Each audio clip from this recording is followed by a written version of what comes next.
Shalom Brasil, tudo bem com vocês? Meu nome é Silvia, eu sou a sua guia aqui em Israel e hoje eu estou em um local muito interessante aqui de Jerusalém chamado o Museu das Terras Bíblicas. E eu vou trazer para você um vídeo onde eu vou estar dizendo para vocês algo muito interessante, vamos dizer assim, é uma revelação, se você quiser usar essa palavra, tá bom? Por quê?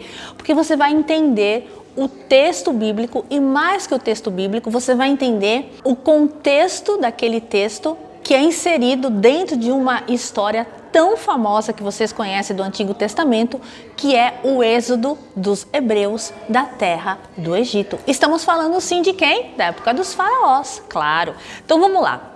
Olha só, nós temos aqui uma ilustração, tá? De um texto egípcio. Quando nós estamos falando dos egípcios da época de Faraó, nós estamos falando de toda a cultura egípcia, estamos falando também da sua religião. E dentro da religião egípcia, eles davam muita ênfase à pós-vida, à morte, não é? O que viria depois da vida. Vocês sabem, por exemplo, a história das pirâmides, a mumificação, tudo isso tinha que ver com o que acontecia depois da vida, tá certo? Então aqui, olha só, nós temos um texto, nós temos uma cerimônia que fala sobre esse julgamento pós-vida. Então nós temos aqui Osíris, que seria aquele que decretaria, né, o que aconteceria com a pessoa, se a pessoa entraria nos céus ou não. Nós temos aqui um outro deus egípcio chamado Tot, e nós temos aqui Anubis. E nós temos aqui, parte da cerimônia, este jarrinho, né, onde ficava então armazenado o coração da pessoa em questão. E do outro lado nós temos o contrapeso, que seria o quê? Uma pena, tá? Então dentro desse julgamento estaria valendo o quê?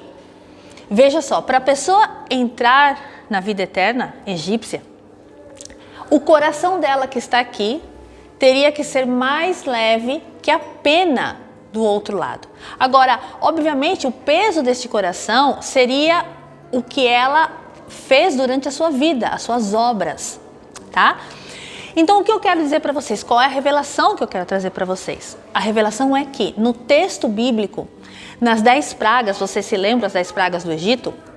Cada vez que acontecia uma praga, se usava o termo "e Deus endureceu o coração de Faraó", tá? Quando na realidade o texto diz Deus punha peso, Deus pesava, fazia mais pesado o coração de Faraó.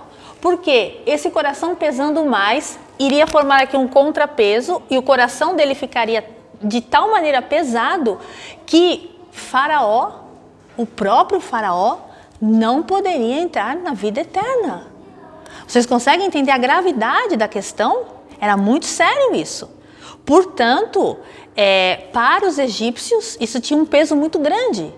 Então, os hebreus estavam dentro de uma cultura egípcia e eles conheciam toda a questão das cerimônias egípcias e aquilo que eles acreditavam, tá? Agora, a gente tem aqui do lado, olha só, aqui é o original, é um relevo original que foi trazido do Egito, que está aqui no museu, que você vê parte, não é, dessa ilustração, parte desse relevo que está na ilustração que eu mostrei ali do lado para você, tá bom? Então, essa é a primeira revelação. Deus não endureceu o coração de ficar duro, insensível, mas era acrescentar peso de maneira que na cerimônia do pós-vida, Faraó não herdasse a vida eterna. Isso é uma. Duas, vamos para a segunda revelação. Você se lembra das 10 pragas? Eu não vou citar todas elas, mas a última, né? Todo mundo sabe da última, que foi o quê? A morte dos primogênitos. Vocês conhecem? E aí foi literalmente a liberação do povo de Israel. O povo saiu do Egito. Agora, você já parou para pensar por que apenas na morte dos primogênitos Faraó decidiu liberar o povo de Israel? O povo hebreu? Isso também tem que ver com uma outra cerimônia feita pelos egípcios. Vamos lá ver comigo? Olha só, os egípcios acreditavam em muitas coisas, né? Inclusive acreditavam no livro dos mortos, que o sacerdote recitava algumas orações com a pessoa morta. Faziam rituais, tá certo? Então aqui, olha só, nós temos um sarcófago, né? E como era feito então? Esse ritual era chamado o ritual da abertura da boca, tá? E era feito ou com a própria múmia da pessoa ou com algo que simbolizava, uma imagem que simbolizava a pessoa, né, nesse momento. May you be alert, rejuvenated and protected by the gods. Every moment of your eternal life. E quem realizava esse cerimonial, juntamente com o sacerdote, mas as palavras que tinham sido ditas, era apenas o filho primogênito. Então, ao realizar o ritual da abertura de boca, o filho primogênito estaria garantindo à pessoa morta que ela teria lá no pós-vida, ela poderia comer, ela poderia existir, tá? E se ele não pudesse fazer isso, a pessoa não poderia ter lá na outra vida, ela não poderia comer, ela não poderia ter nada na vida vindoura. Então isso era muito sério para os egípcios e, portanto, com a morte dos primogênitos, o povo de Israel foi liberado do Egito. Então, eu estou trazendo para vocês aqui tudo o que tem a ver com a cultura egípcia, o que era importante para eles e por que a morte dos primogênitos e por que essa palavra endureceu o coração, causou semelhante impacto em Faraó, que Faraó então liberou o povo de Israel do Egito. Um outro detalhe que eu quero mostrar para vocês, tão interessante, venham comigo ver aqui no museu. Eu disse para vocês que as vísceras, o coração no caso, né, eles eram guardados, olha só, eles eram guardados nesses jarros, os jarros estão aí para vocês verem, para que tudo isso fizesse então parte desse ritual egípcio, que tinha fundamentalmente que ver com a pós-vida, tá? E olha só, vocês conhecem outro detalhe, curiosidade? Vamos conhecer um pouquinho, não é? Tão interessante tudo isso.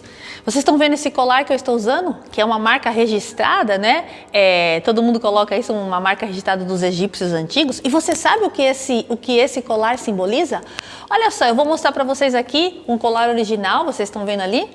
Um colar original, tá? Que foi trazido do Egito.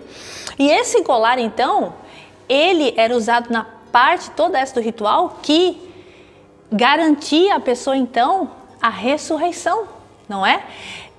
Que garantia então todo esse processo, fazia parte de todo esse processo para o pós-vida, tá? E gente, eu espero que vocês tenham gostado de tudo isso que eu trouxe para vocês aqui, todo esse contexto. Israel tem muita coisa egípcia aqui, lembre-se, nós na época do Êxodo, nós éramos a terra de Canaã e o Egito está muito perto, o Egito faz fronteira com Israel, lá no sul de Israel.